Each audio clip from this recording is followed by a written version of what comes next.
ജനിച്ചതിലും ജീവിച്ചതിലും മരിച്ചതിലും എന്ത് പ്രത്യേകത എന്ന് സ്വാഭാവികമായിട്ട് ചോദിച്ചേക്കാം.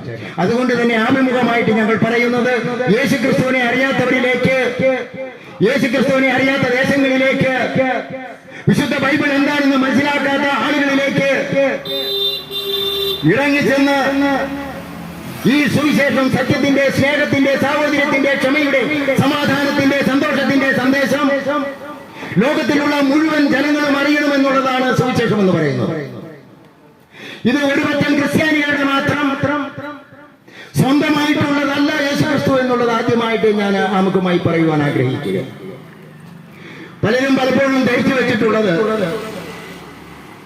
സുവിശേഷം എന്ന് പറയുന്നത് ക്രൈസ്തവരുടെ ഒരു വിശ്വാസമാണ്, അവരുടെ ദൈവമാണ്, അതുകൊണ്ട് അത് അവർക്ക് മാത്രം അവകാശപ്പെട്ടതാണ്. ബൈബിൾ എന്ന് പറയുന്നത് അവർക്ക് വേണ്ടി മാത്രം എഴുതപ്പെട്ടിട്ടുള്ള